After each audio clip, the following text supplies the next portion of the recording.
How Two Evil Artists Got Deleted from History by Dead Palette.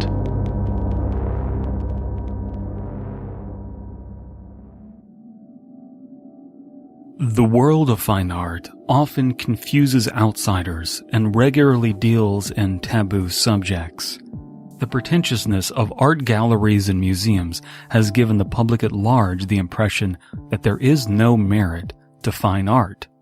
In other more consumerist areas like blockbuster films and AAA games, critics play an important role in questioning artistic decisions.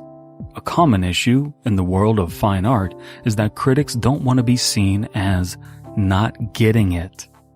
But I'm about to describe how a group of wild, outsider artists were responsible for a number of deaths, despite critics' attempts to curtail the erratic behavior of the art world's unspoken villains. The real crackdown came too late, and the damage was done, but let's back up. The Radical Origins Collective, or ROC, or ROC. They're a now little-known Swedish art group led by mute artists Gabriel Stoff and Kenneth Mattsson that worked in the 1940s. However, at the time, they were rock stars in the art world, but got the Fatty Arbuckle treatment, and the ROC was effectively deleted from history by an art world afraid of being associated with what they had cultivated. Unlike Arbuckle, the ROC were guilty of their crimes. See, history is extremely malleable. The fine art world wrote its own history books, and ROC isn't mentioned. Your college art professor will know exactly how Leonardo da Vinci felt about the subject of Deuteronomy 6:4, despite having lived about 500 years ago. Yet they won't even know ROC existed. The only accounts we have are from Swedish and European magazine articles published around the time, and provenance files on their works of art that the owners neglected to burn.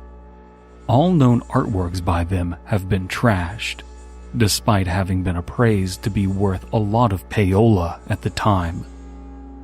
Few photographs of the work still exist. Erasing them from history was that important. So what did their art look like? Well, early works by Stoff and Mattsson were simply enigmatic affair, often giant paintings shaped like a new sort of language. Wood logs painted white and then lit afire. Two human-sized cubes set up diagonal from one another in a black room with hidden speakers playing white noise. Nothing too crazy for artists at the time, but this was all pre-mute phase. See, along with every piece mentioned was another 300-plus page manifesto-like artist statement without the slightest connection to the artwork in question.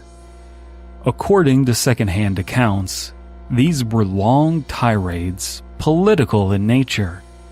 At times, the duo seemed to advocate for an anarcho-capitalist society before snapping into paragraphs about communist paradises.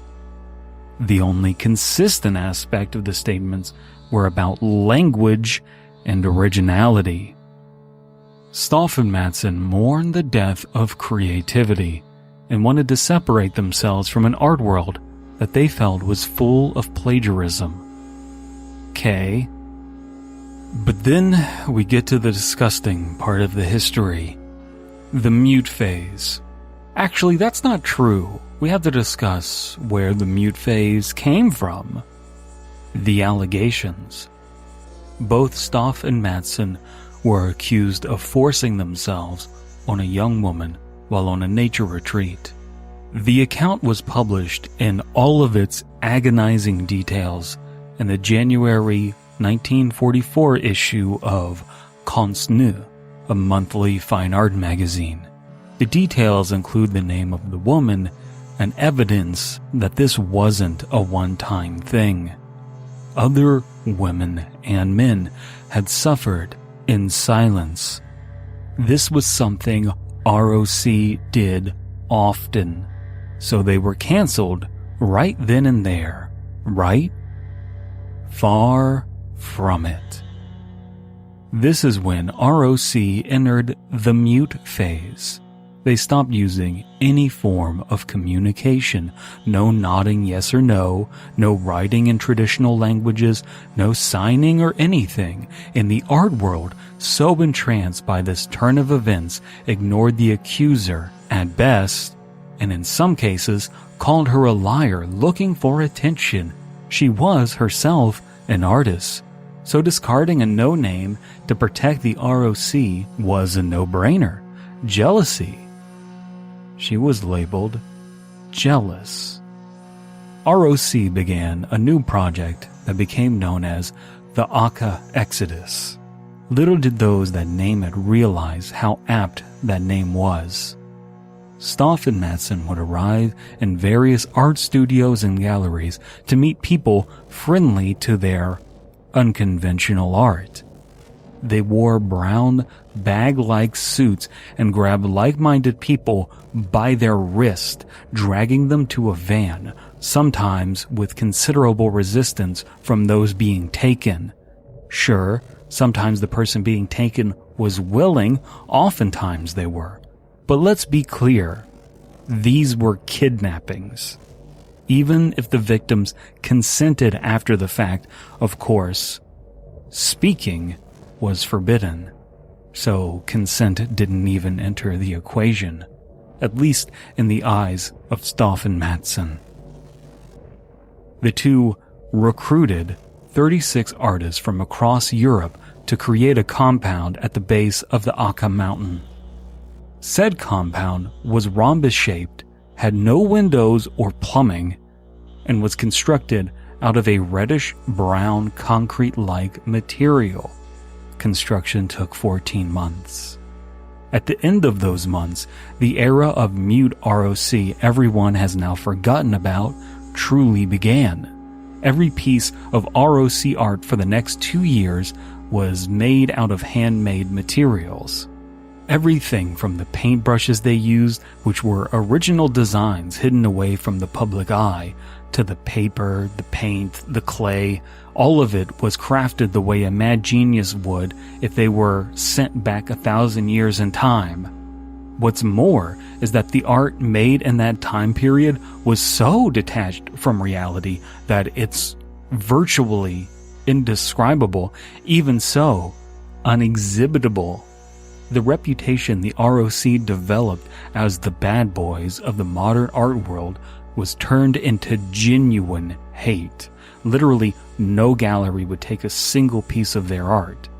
They went from being world famous to blacklisted and blocked calls. That is, if they could use a phone. Now, a couple getting ready to go mountain climbing spotted a dead body behind the ROC compound on April 25, 1947 at around 6 a.m. and reported it to local authorities. The body was of Mildred Wolfson, one of the 36 artists recruited by the collective. She was nude. Her vocal cords were severed, and the wounds from this had healed over, implying a surgical procedure was performed at least months ago. Her body was carved up with endless designs and shapes. Keep in mind, while the art world had previously been swooning over ROC, the public wasn't okay with this stuff at any point, nor was the Swedish government that had been looking for an excuse to intervene all of this time. A police team armed with military-grade weapons was sent to invade and open up the ROC rhombus compound that very day. That's when an odd sound echoed out from the rhombus. That's all the reports say about the incident. An odd sound. Well, no sooner had that happened than did the structure collapse in on itself. A few bodies were recovered. Same vocal cord injuries and cuts. Stoff and Matson weren't found. With the destruction of this compound, we might have lost the last creative pieces of art ever. But perhaps that's a Pandora's box we didn't want open anyway.